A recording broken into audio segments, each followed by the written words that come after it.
Our Dune Yeah, review. the Dune Part 2. Saw it last night. Yeah. It's still very fresh in my mind, so I'm still hmm digesting hmm its implications. Yeah. Did you like it? I saw it two times, Yeah. and the first time because like when I saw it the first time, I was like kind of, I didn't really wrap my mind about it, and so when I saw it the second time, I liked it better than the first time in some Mm. aspects, and not so much in other aspects. So it's Mhm. like a mixed bag for me, that movie. Yeah, I'm thinking that he's an aesthetic. He's not an intellectual director. He doesn't really do concepts. And Dune is very conceptual. It's very heady. It's Yeah. very 1960s psychedelic heady. And he's changed it into something else. He's changed it into I think something very beautiful, but not exactly. Perhaps it would disappoint nerdy Dune fans, but at the same time, I think he's very good at beauty. Yeah. And that has a positive and a negative dark side to it. That's a saying. I think it's an English saying when something is miles wide but only inches deep, you know? Yeah, but I think the beauty and the emotionality is deep in it. I think it is deep in the emotionality in the love story and in kind of the relationships and in kind of the performances and the aesthetics. I don't think it's shallow. I wouldn't call it that. But it doesn't have it's not conceptual and it's not funny. It doesn't have humor. It doesn't have any of that stuff in it. Like it's like the polar opposite of David Lynch in a way.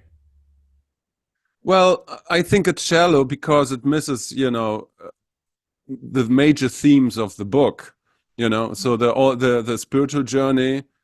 There are a couple of aspects that are not really good represented in that movie. So first is the spiritual transformation that Paul Moody goes through.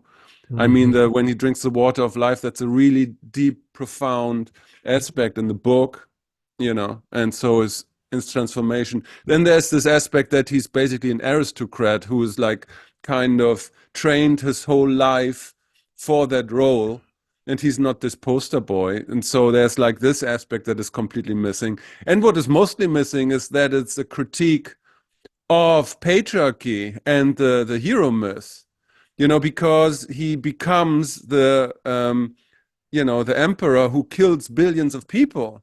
And so Mhm. that's all missing, Oh you know. no, I thought I got that at the end. He becomes the jihadi, and he leaves his soul behind, which is the girl. But it's still a hero myth in the movie. It's in the book, it's quite I deconstructed. don't think it is. I think it's dark. It's a dark ending. It's not. It's not a. It looks like a hero myth, but I don't think it really is because there's Well, an ambiguity there. The girl goes off by herself, and he goes off to start a war. no, I don't think so. I don't think so because, I mean, it is not a critique of patriarchy. It was not. It is the coming of age of a hero in that movie. At least that was my interpretation, Yeah, yeah, but not exactly because at the end he betrays the person that he's supposed to, he betrays the group, the Freemen, and he goes off and starts a war. So he ends up being this ambiguous character, not a hero. he That's doesn't what I betray got from it. anybody. That's what I was feeling afterwards. Who Like is he betraying in the movie? he betrays the girl and he betrays the people. He betrays I don't know. He betrays Where his does he betray the Fremen? I didn't see because that. he goes off to start a war, a holy With the war. Fremen, yeah, because that's what he does. Yeah, he becomes a jihadi. Yeah, but why do you think he betrays them? I don't I I think don't I that's a betrayal of. Well, no, maybe he doesn't betray them. I think that's a sellout somehow. But he brings them to war. He leads them to war. I don't see what you But mean. that's not a happy ending. That's not a hero's ending. That's not the hero ends the war. The hero doesn't lead somebody to war. Have you read the book? A long time ago. Yeah. Yeah, yeah, but what I'm trying to say is there is a kind of so in the book it's kind of he is an aristocrat, Mm. And so it's much more, in the Lynch version, you knew Kyle MacLachlan is this kind of person, this kind of Superman from the begin with, Yeah. so he is trained to do what he's supposed to do because that's, the Mhm. plan of the Bene Gesserit in any case.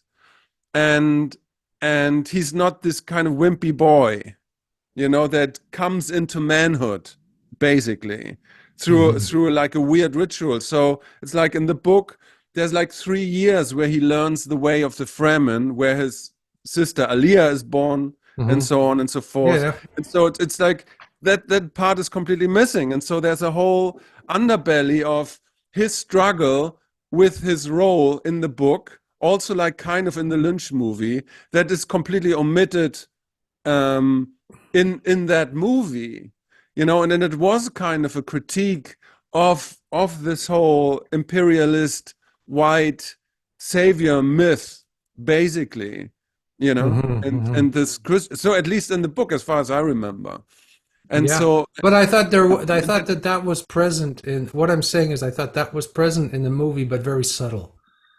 It mm, wasn't knocking you over your head as a critique, and that's kind of what I liked because, in a way, his final decision is to embrace evil.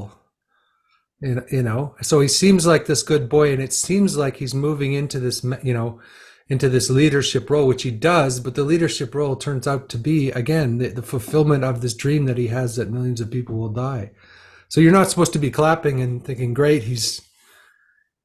But you are at the same time, like, because it looks like the hero arc because he kills the bad guy and then he's off to fight the war, but then there's this ambiguity as the girl goes away, and it's like, and then you realize that what he's done is he's fulfilled the negative aspect of the prophecy, meaning that millions of people will die.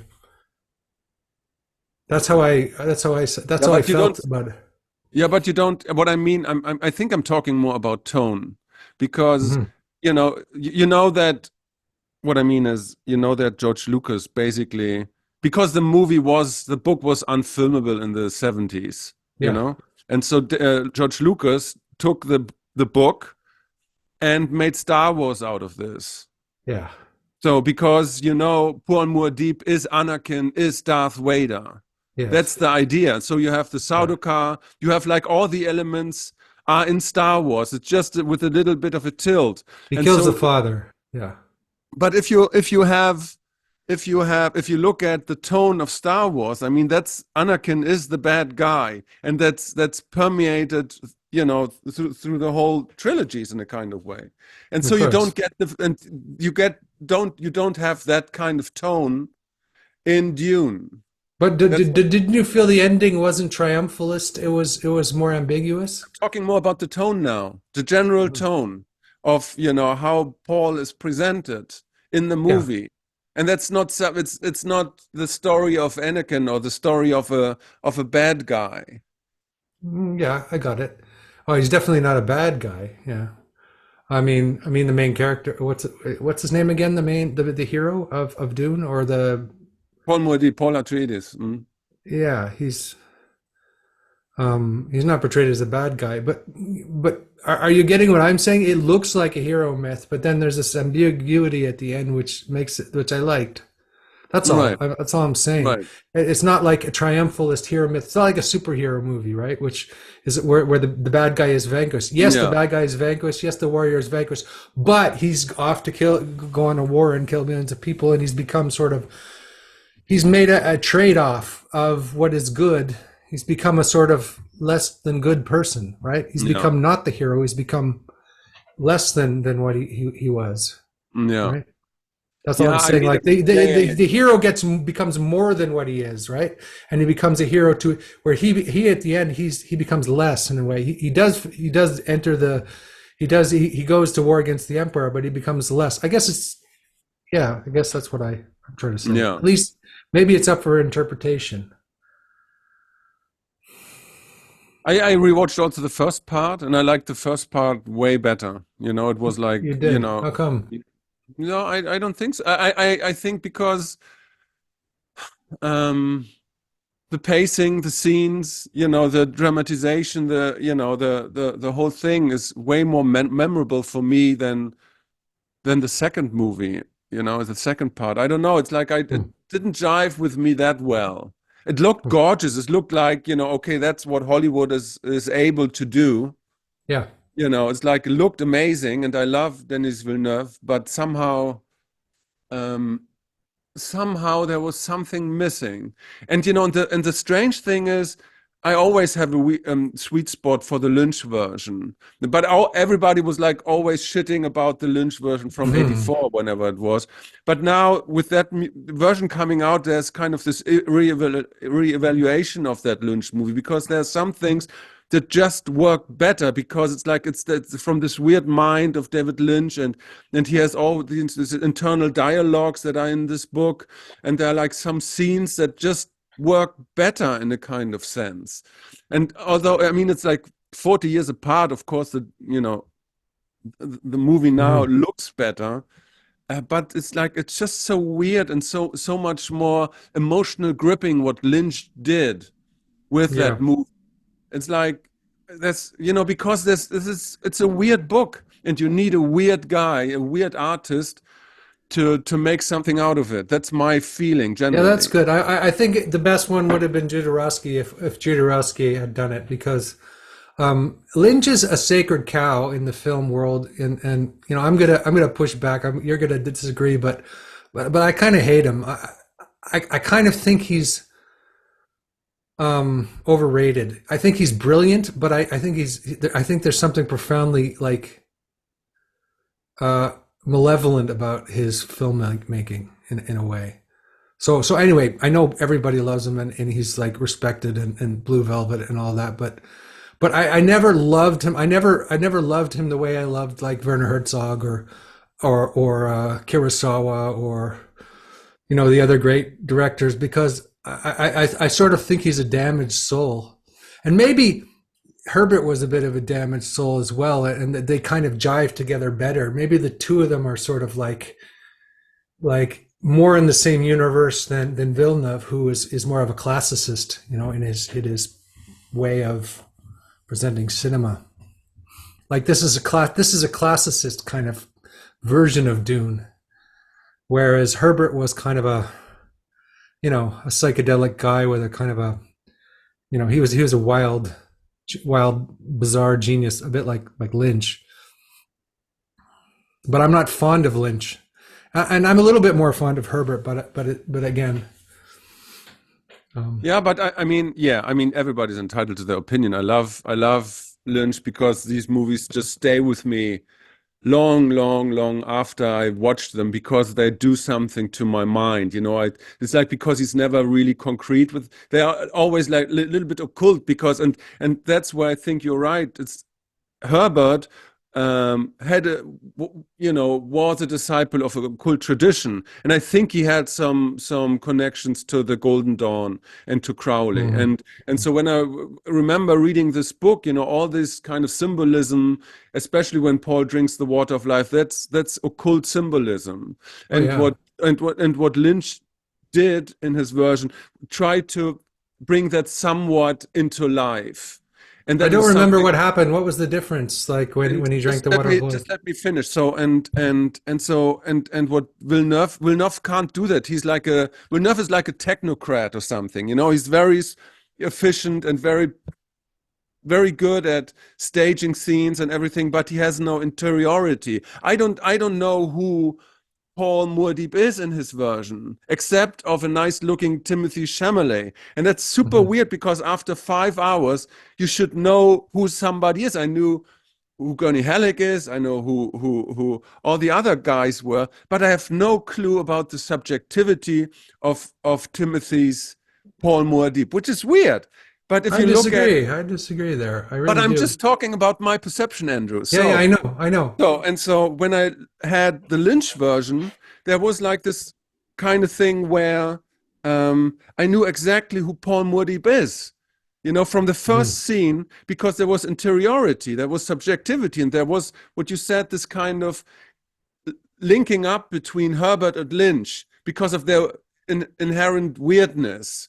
and because they Mhm. try to wrestle with occult symbolisms, Mhm. and that's why I like these kinds of, that's why I kind of liked Lynch's version. Yeah, well, I sort of thought Lynch's version was cartoon-like, whereas the character in Villeneuve's character he wasn't so explicitly an aristocrat or this and that. He was more. I think there was a deep kind of silence to all the characters. There's very little dialogue, like in Villeneuve's version. It wasn't dialogue conceptual based. It was more texture and tone, Right. and it was more like, for me, it was more like music than it was like concepts. Whereas I felt like the Lynch version was like a cartoon or something. Like it was cartoon like.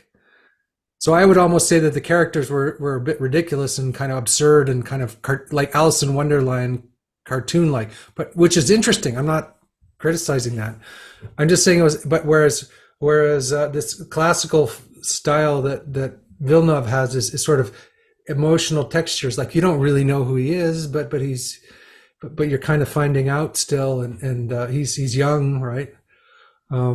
I don't know. I liked the performances. I liked most of the performances. I do think there was emotional depth there. I don't think there was intellectual complexity. I thought it was emotional. It was all emotional depth. That's what I would say. But I wouldn't call that shallow. I would call it just kind of just like the way he does texturing. I would say it's without humor. It's kind of like a dream. There's no humor in Villeneuve. There's like not a single joke, right? I don't think there's a single joke in any of his films. He's very earnest. So what I like about Villeneuve is his earnestness. I know there's something missing there. I agree there's something missing. Absolutely. There's something missing from his total picture, but I like his earnestness. But Gurney had, no, what was his name? Stilgar. Kyle McLaughlin. No. Oh, Stilgar in the Villeneuve version was the comic relief because he was always cracking jokes.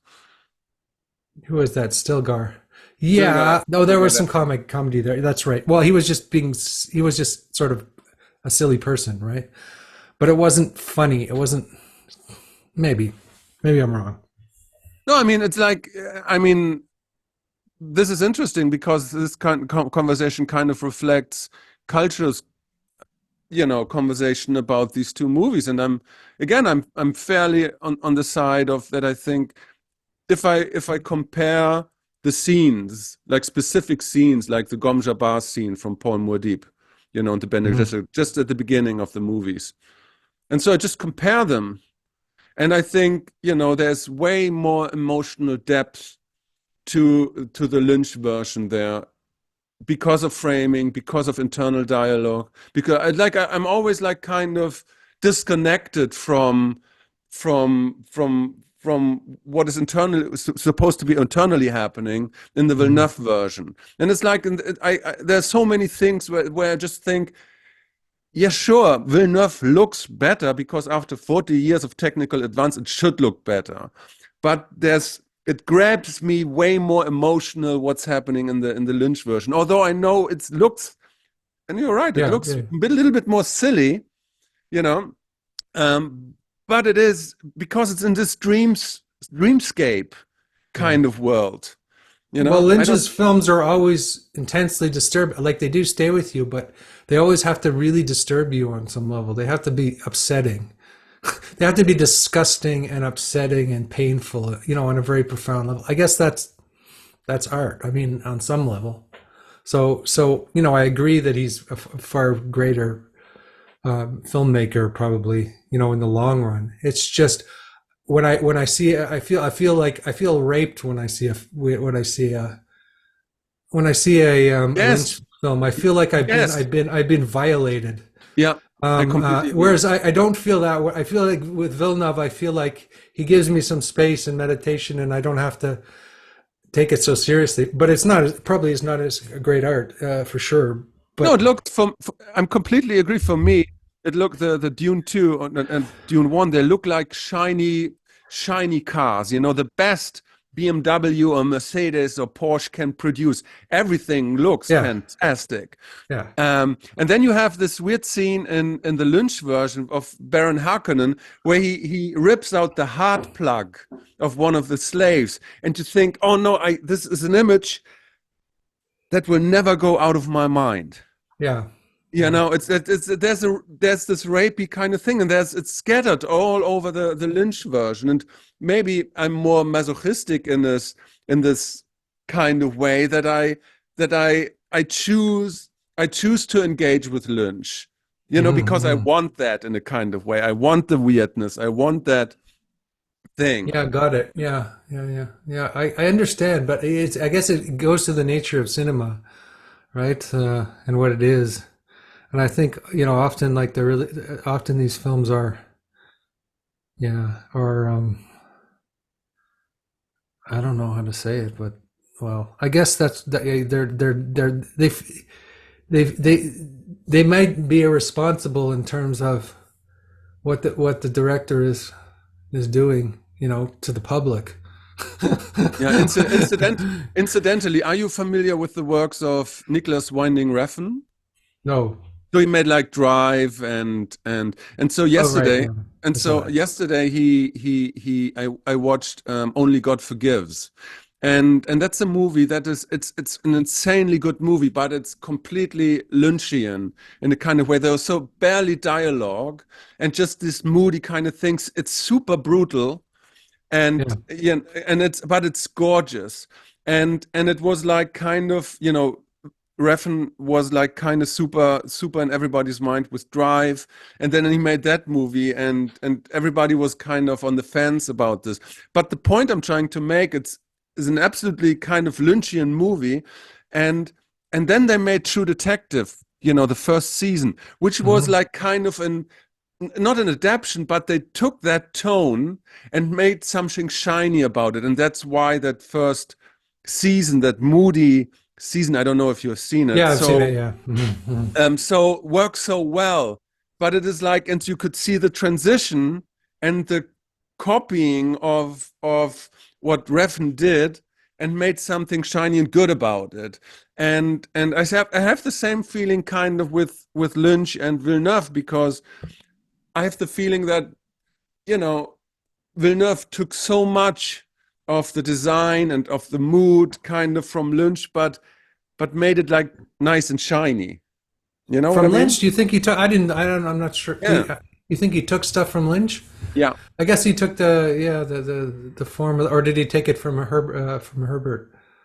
That's an interesting Now, because question. what I mean is there are Because I some, can't think of something more different than Lynch yeah, than Villeneuve. It's just the opposite sensibility almost completely.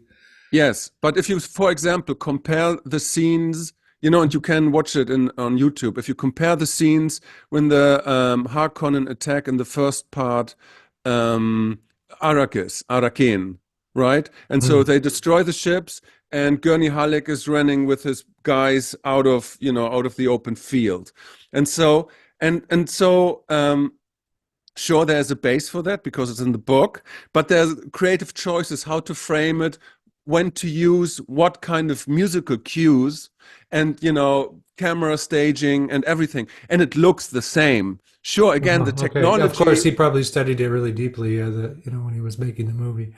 right? And so, but you could use like different tonal music choices, but it is except the same tonal music choice, and it looks like it's the same scene, just with technical advancement, but it's the same mood, it's the same, it's insane. And so you could see that Villeneuve took that and made it nice and shiny. That's what I'm trying to say, and Got it. Yeah. Yeah. Yeah. Right. Yeah. For sure. I mean, I totally agree that it's yeah. I think it's an almost great film or something like that. Like it's not a great film. It might not be the kind of film that somebody will look back at in 100 years. Yeah, but it's sort of it delivers. What you want. It kind of gave me what I was looking for at that moment yeah. when I watched the film, which doesn't mean it's a good film and it could be just a distraction, right? I still think it needs more time. It's like somebody was telling me that when they saw Blade Runner the first time, the Ridley Scott film, they watched it and they thought this sucks. It's so bad compared to the book. Right? That's what a lot of people thought when they Yeah. saw the Blade Runner when Blade Runner came out. So people didn't really know in the moment that it came out, what the effect or what the resonant effect of this film was over time. So maybe we need a bit more time with Villeneuve before we can we can really have a fair judgment of what the film is. No, I mean, I don't want to say that I don't want to say that it's a bad movie. It's obviously a big, Yeah, gorgeous looking movie with great performances and everything. But it's like we're talking just about the things that don't work, or that at least for me don't work. You know, hmm and so they're just like it's a great movie. I saw it 2 times. I will probably see it again, you know, when it's out on Netflix or whatever, because it's, you know, it's good, you know, but I don't think it will ever achieve, you know, the greatness of Apocalypse Now, The Godfather, or Full Metal Jacket, or, you no, know, Matrix or something, you know, where you have like really groundbreaking stuff happening, no, you know? I don't think there's groundbreaking stuff happening. No, absolutely not. It's very conservative, and I was also thinking about the imagery, the kind of jihadi imagery. And I'm wondering if there's a sinister aspect to that, right? Because is this main character Jesus or is he Muhammad? You know, he ends up being Muhammad and not Jesus. I know there's a lot of religious references in the book, but but he doesn't sacrifice himself. He becomes the warlord in a sense. Yeah. So I was thinking that I mean maybe that's what he had to do. I'm not, you know, I don't want to criticize that, but Muhammad made war, and there's all these desert people making war and stuff like that. So there's a bit of a Islamic um, cliche there or something in No, the but that's, film, which yes. reflects maybe what's going on right now, which is maybe a bit sinister. I'm not sure.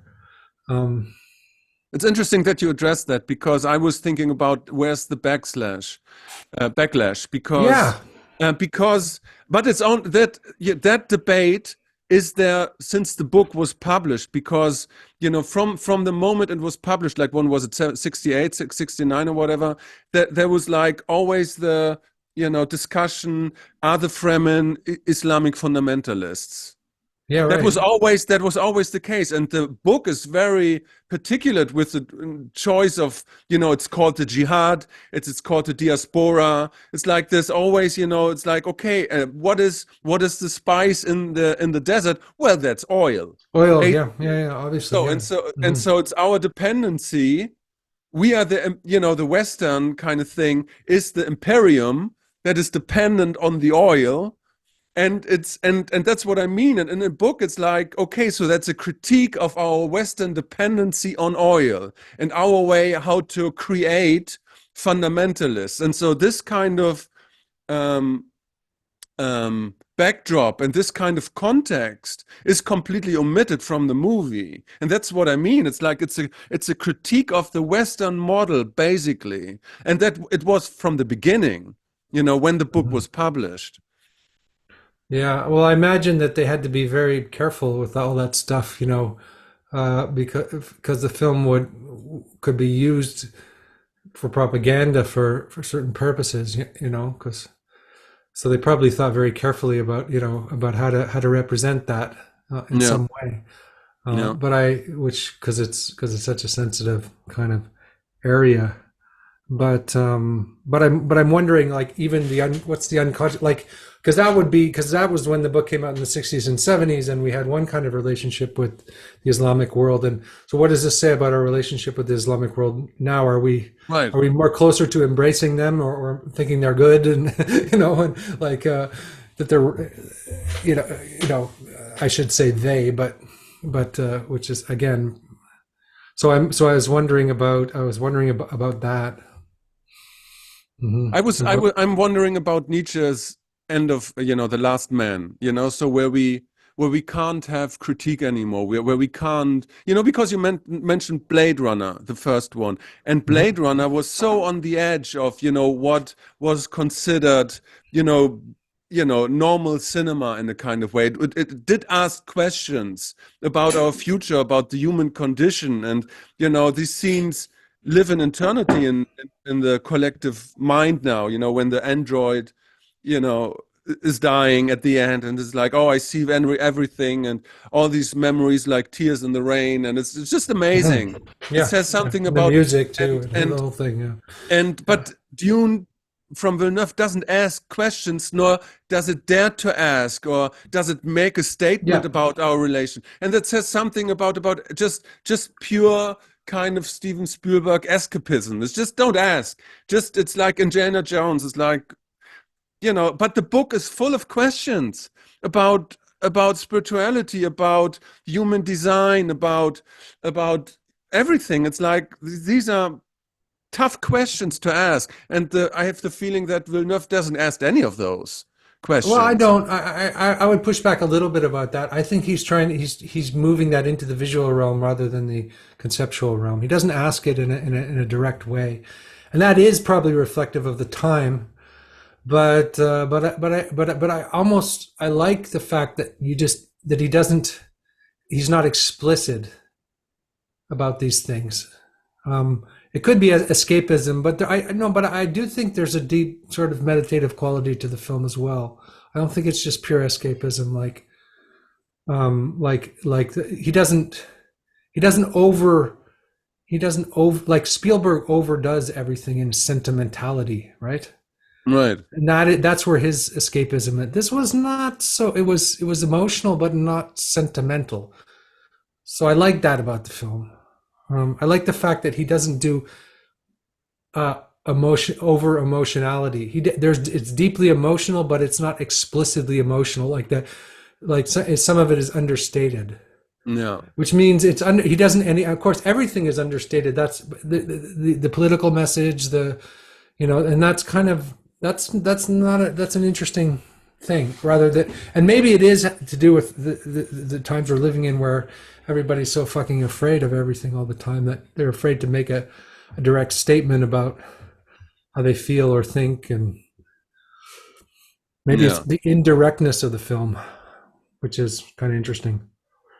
Incidentally, I don't want to make like a big story out of this, but I mean, talking about Spielberg, and so I always loved, Saving Private Ryan, because that's a intense and clean kind of war movie, if you want. Yeah, So, yeah. and then I was like, the other day I was like watching The Thin Red Line, which came out the same year Oh, from I love Terrence that Malick. movie. Yeah. So, and I was like, and I was like 20, 25 when that movie came out, and I didn't understand it. And so I rewatched it the second time, like 2 weeks ago. And then I was like, oh my God, That's an uh, amazing movie. that's an amazing movie. And it Yeah, asks questions, and it's daring, and it's unsettling. yeah. And it's like, and then you compare it to the Spielberg movie, You and know you what the think, difference is? no, but let me Sorry to just jump in. I'll let you finish. Yeah. So it's like what Spielberg did with Saving Private Ryan was an Indiana Jones movie for war. It's Yeah. just like shiny outside. There was Yeah. no, there was, Exactly. Yeah. and Terrence Malick was like, oh, that's the most horrific, intense thing, um, and it stayed for me for Hmm. days, Yeah. Yeah. and you also have like this kind of weird, dreamy, like voiceover kind of thing, It's poetic and yep. Yep. but it's Yeah. poetic. Hmm. Yeah, go ahead. No. I think that's one of my all-time favorite movies. Yes. I think it's one of the greatest movies ever made. Underrated movies. It's so beautiful. Does both, right? It does the beauty of Villeneuve, but it also has the deep philosophical reflections Right. and so it does both. Whereas Villeneuve's kind of missing that, right? Right. So it has both of those things, like and I think it also includes includes the animals and the nature and includes moments of big silence, and whereas the Saving Ryan, it's all based in the human being psychology. It's all like human psychology. So Yeah. I think Spielberg is all about just human psychology, where he doesn't reach the level of art that Malick does, because he has this incredible textures of depth, which include the kind of cosmos, on some level, if that makes sense. Yeah, I mean, now we are on the same page, because I think that Dune is more on the Steven Spielberg side, and that dimension that the Thin Red Line has, and this interplay between grandiose technical achievement and internal poetry and internal drama, and Mm. the horrors of not only war but existence itself, and this it's all that thing that pulsates within the Thin Red Line. I mean, just the scene when Nick Nolte tries to push the battalion forward, and he's screaming, and you think, oh, that's horrifying. This kind of sacrifice that he does to all. It's insane. And then these insane voiceovers, and it's while they're killing all these people. Why are Mhm. we, and so what's the voice? Why are we doing this? Who is killing us? You remember that scene when they Mhm. enter the village, and that's just missing. This whole dimension is Yeah. missing from the new Dune movie, but it's in the book, and that's why I'm a little bit Okay. No, I um get your critique. I just prefer Villeneuve to Spielberg because what I dislike about Spielberg is there's this Spielberg? intense What? You mean Lynch? Spielberg. No, Spielberg. Spielberg. You were talking about Spielberg, and you're Yeah. comparing Dune to You said it was more like Spielberg. Spielberg, not Spielsberg. Spielberg, excuse me, like Steven Spielberg. I don't like Spielberg because he's always has this intense morality, like he's preaching at you all the time. Yeah. So that's what I dislike about him. In every Right. film, he has this strong message that he feels, entitled to, preach at you. So I feel like I'm being preached at during his films. Whereas the Villeneuve films, I felt like the director was kind of in the Well, that's background. true. Yes. It was, Mm. it was more subtle in terms of the emotionality between the characters and things like that. But I see that, but I don't think it was anything like Thin Red Line, Yeah. or even some of Malick's earlier movies, uh, which are extraordinary. I can't My remember I the think one. my comparison comes from the fact that I see like a kinship between Villeneuve's films and Christopher Nolan's films. They're like Hmm. kind of in the Hmm. same Hmm. way of Yeah. approaching, and you can't deny the influence that Spielberg had on Nolan. And so they're always kind of that's a very techno kind of way of technocratic way of doing movies, like very materialistic, without and big interiorities or subjectivities. That's what I mean. It's like the Hmm. it's like Indiana Jones movie on overdrive. That's what it is for me. Hmm.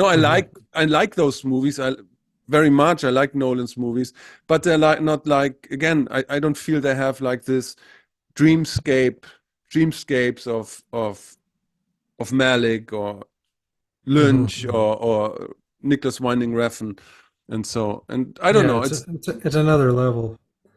It's another level for sure. Um, yeah, yeah. I mean, I wonder what this film reflects about our culture right now. I yeah, I don't have enough thoughts about it to be able to say. But besides, there's this sort of like it's not. It was the character being this sort of huge Islamic influence in the film on some level, or mm, and then the Islamic mysticism aspect of it, and how that is playing in the culture right now, and perhaps some positive and some negative ways. No. yeah. I don't know. I don't know. I mean, I think what we are talking about is what the culture is at the moment. It's about. You don't ask these big questions at the moment. That's what I feel. You don't ask big questions. Hmm. No, like you don't have these kinds of big movies that leave you with an open-ended question. Sure. Well, You there's know? the movie theaters are empty. I mean, I go to my movie theater, big movie theater with surround sound, incredible screen, and there was like 20 people in the theater. Yeah. And when you used to go to films, they were packed, Yeah, right? yeah, yeah. Well, that's another thing. Is that it's not the movie going experience is not what it used to be. So probably more of the creative the real creative stuff is happening in the world of television. I don't know. I mean, but I guess the movie forms and the television forms is a bit like the short story versus the book. Yeah, Like a movie's like a short story, and a television series is like a yeah, serial kind of yeah, experience. And I don't know. I think I prefer like I prefer to live with the character for a while, go through the whole. Like I prefer television series these days to books, except when they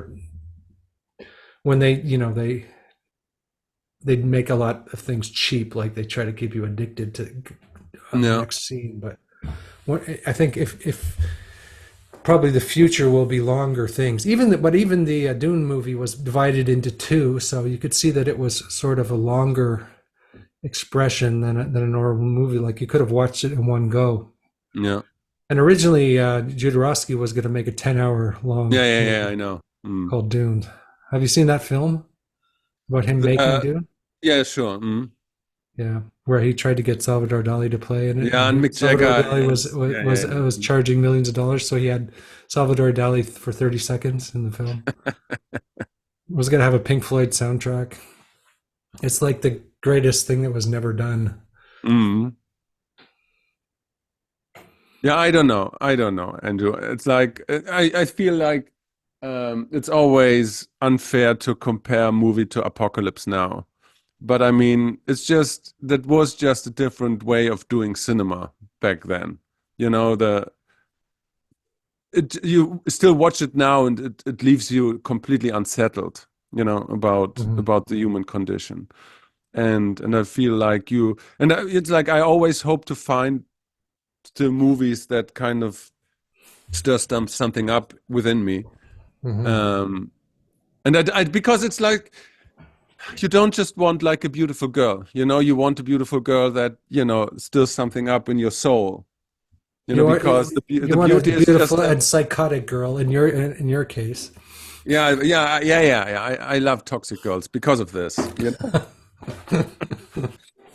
No, but it's true, you know, it's like Yeah. you need beneath the shell of beauty, the outer shell, you need some pounding heart of you know Mhm. existential dread or endeavor or challenge or whatever. Yeah. No, And I get that as the critique of the film, and I half agree. I thought there was something there. There was some heart there. It wasn't completely absent. But I get it, and maybe it'll take me time to again to. no, there was heart. I meant it differently. I meant it like, you know, if you watch Apocalypse Now, the pulsating heart was, oh no, we are horrible people. You know, we're killing each other. It's like, and the horror, and so the images of Marlon Brando in this half shadow where he rubs his head, a scene basically Stellan Skarsgård copied when he was introduced in Dune 1 as the Baron Harkonnen. He did the same thing, if you Oh yeah. Oh remember. really? Oh interesting. And so he emulated kind of Marlon Brando in that movie and Colonel Kurtz.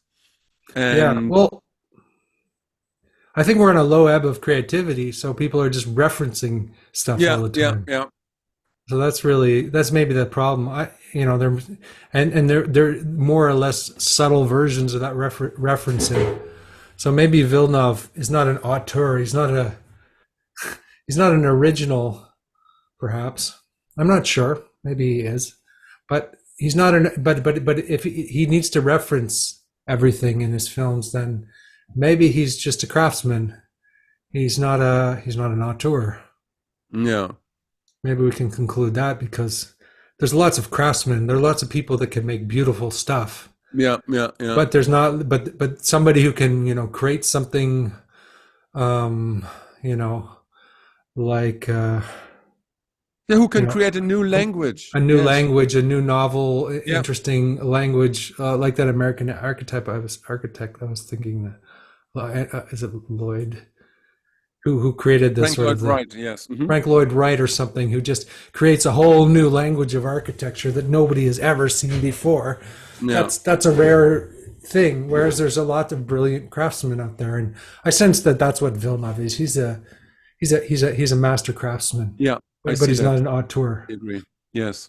And Mhm. that's why I like, you know, Nicolas Winding Refn because he um, he created this whole new language of doing movies and series. So there's a series, it's called Too Old to Die Young.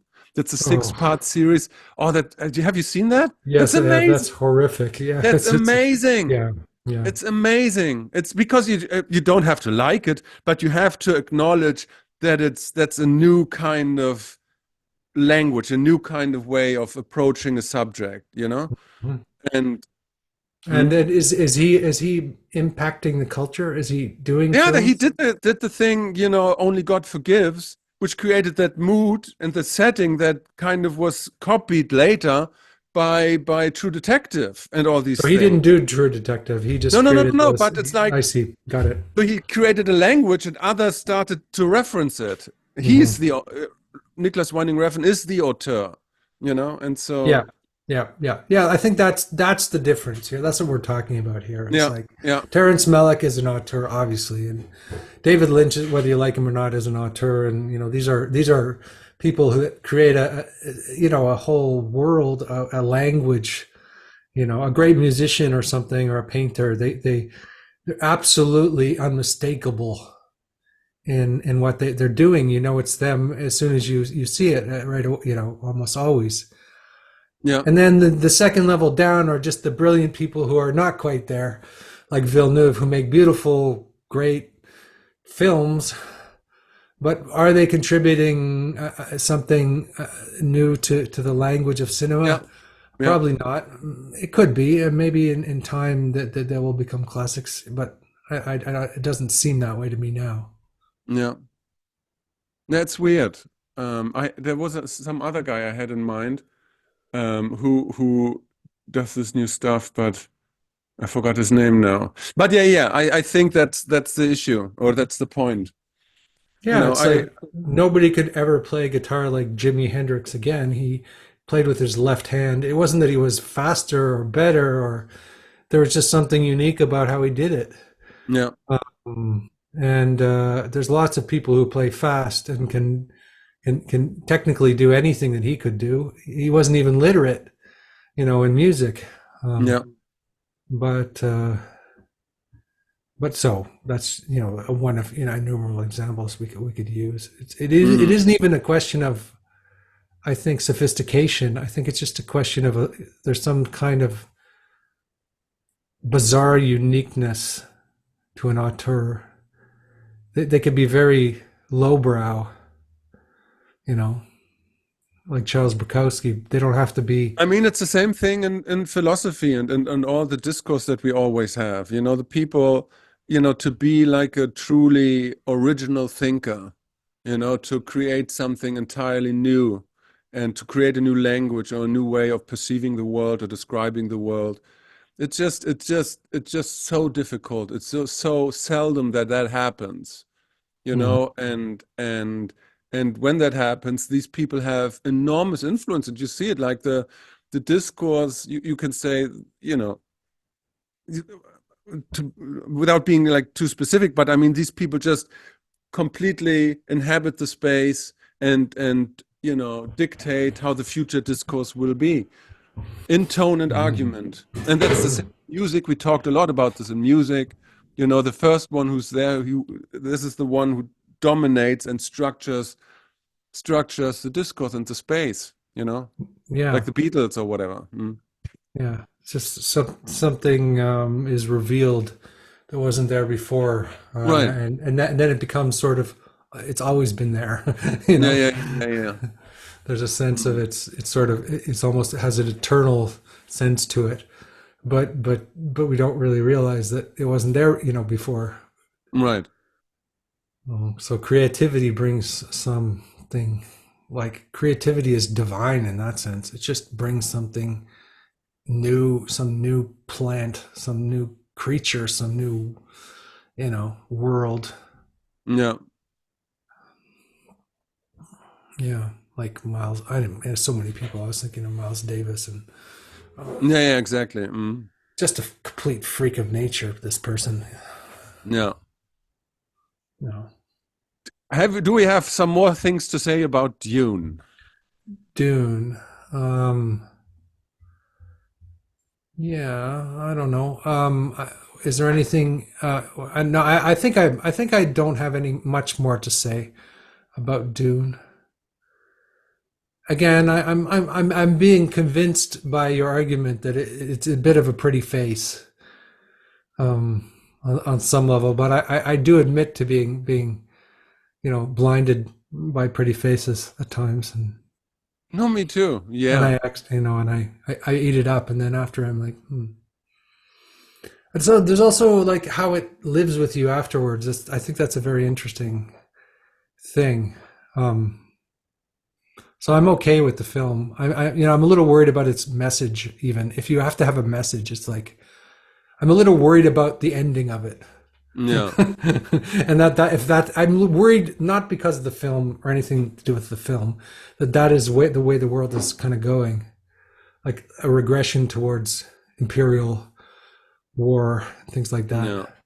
Yeah. Have you read all the books? No, just the first one. Uh, so you don't know what happens, basically. I do not. I guess I need Because to read them.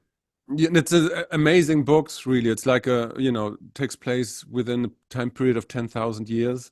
The six books, Uh-huh. and at at latest with the fourth book with the God Emperor, it's like practically unfilmable because I mean, you can read the Wikipedia Is entry. this going to continue? Or are they going to keep? Is Villeneuve Yeah, well, going to I keep think they making want to do films? like a third one, the second book, Hmm. which is the second part of the story of Paul Muad'Dib.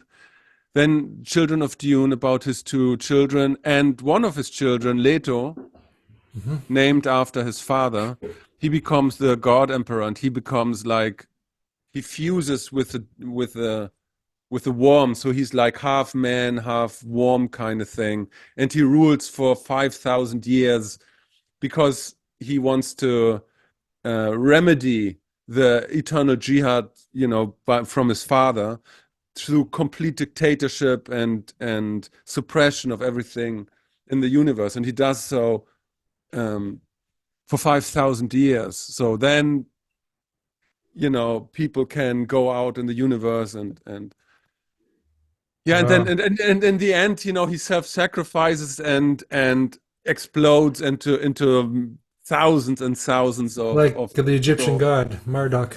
yeah, and yeah, Uh-huh. Osiris or whatever, and becomes like thousands and thousands of little worms, and so then Shai Hulud comes back, and all of this. But it's insane. It's a great book. It's Uh-huh. fantastic. Uh-huh. There's six of them. Hey. Yeah. Mm.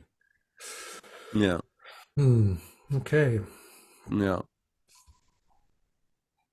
Yeah, I don't know. But maybe in closing, it's like what you said about being not being a tour, but like what was your word, when you were like referencing Craftsman, or craftsmanship. And so, there's this thing where people kind of criticize, the choice of, having Christopher Walken as the emperor, which is kind of weird because he basically plays himself, so it's like it's a little bit weird to have Christopher Walken play the emperor Oh, because why?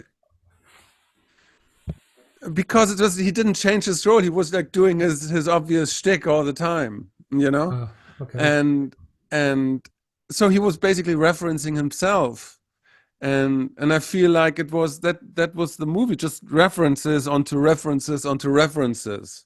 Mm-hmm, mm-hmm, mm-hmm. Harkonnen doing the Stellan Skarsgård doing the Marlon Brando thing, and Gosh. Well, how do we get out of this referencing thing? Like, I guess it just depends on a genius arriving and doing something different. yeah, Otherwise, that's what people do. I mean, right, like I remember when I lived in Montreal, I used to go see these bands, and they were like blues bands or something, or bluegrass bands, or just like bands that were referencing other things. They would get all the old instruments of Muddy Waters, and their whole thing was just to reference, and it's like it had nothing to do with their culture. They weren't black people from Chicago. They were like yeah, white guys from Montreal, but they wanted to reference that culture because they thought it was so cool. So, yeah, and it was good. And I think that's what people do. They just copy and copy and copy and copy and copy, and we're mimetic, right? We copy.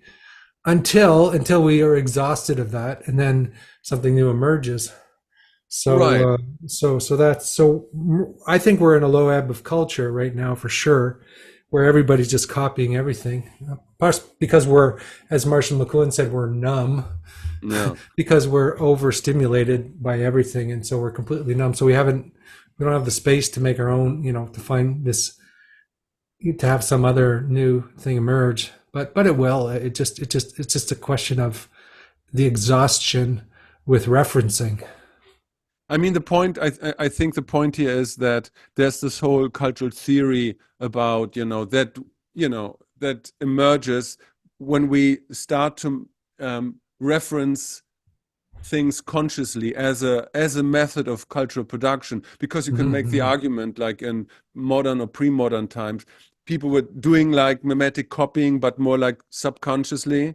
They were like, Mm-hmm. it was not like the main kind of postmodern referencing of everything, as a cultural method of production, let's say. And I think that's where we're in right now. We are in this phase where we consciously like reproducing and referencing, because that's the postmodern condition in some sorts, and we have kind of exhausted it, because, and that's the reason why something new like integral or metamodernism or performatism just comes up, like a new way of dealing with these things that are not just referencing and copying, but something more, you know Yeah, and if we could, I mean, even the integral and performative and postmodern, often they think they're doing something new, but they're just referencing postmodernism. I mean, if I would be cynical and critical of no, I what think comes there's out, something new there within. is, yes, yeah, So yeah. which I, goes I mean, I beyond. don't mean being total cynical, but it often appears that that's the thing that seems like something new isn't really something new. It's just a more referencing, and because people are so self-conscious about it. When people get self-conscious about something, then it's not happening. I think it's like when people think they know what it is, it's not that. That's what I always find. Like you can only say it's that in retrospect. When people say this is the movement right here, we're doing it. We're the, they're totally self-conscious about their movement. It always is very disappointing because it never becomes this full flowering of a movement because it's self-conscious of itself. Whereas Yeah, a but real movement just is an organic growth that arises for whatever mysterious reason. I'm talking more about, again, being an philosophical auteur, and there are legit movements, from philosophic auteurs that go beyond postmodernism, and that's all Yeah, that I'm saying. I'm sure. not talking about movements or whatever, but just, there is some philosophical impetus to go beyond just referencing and pastiche and all of this. Oh, You know? sure. Yeah. So, and that's all what I'm saying. And so, Because creativity never ends. There's no end to the right, creative yeah, movement forward. Like people think, oh, it's all over. It's not over. It's never over. It's just becoming something else. It's yeah. um, there's always what do they call it? And there's always this goddess Shakti is always opening her skirts for everybody. And Yes, she does. Yes, she does. I was She I opens. should, She opened. No, no, I'm not. I'm not going to go there today. come on, do it because it's the end of our podcast where you have Yes, to be very dirty, which we she always end opens up up with her something labia sexy. very wide to let everybody in. Yeah. The only thing is somebody has to want her, and then she embraces everybody with her huge vagina, basically. Yes, yes. What a pussy. What a pussy! Exactly. There you Yeah, go. actually, I learned that I was making a joke because people don't realize that there are religions like in Eastern Tibet where people are not prudish about sex. So there's the in that tradition, yes, Isogo is the great goddess or whatever. Anyway, I heard a Tibetan monk say that actually, a Tibetan Lama say, "Oh my God, Yeshe Sogo, what a pussy! What a pussy! What a pussy!"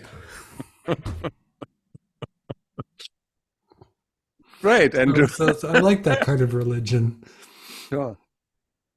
No, it's like what we had last week with Max. No, that you have to have both the profane and the sacred, and the carnal and the spiritual, and everything. The You know? pussy and the phallus, and the Yes, penis. exactly. Okay. Um, Yeah, we got it. we got it. Okay. Oh, should I? Do you want me to send you the link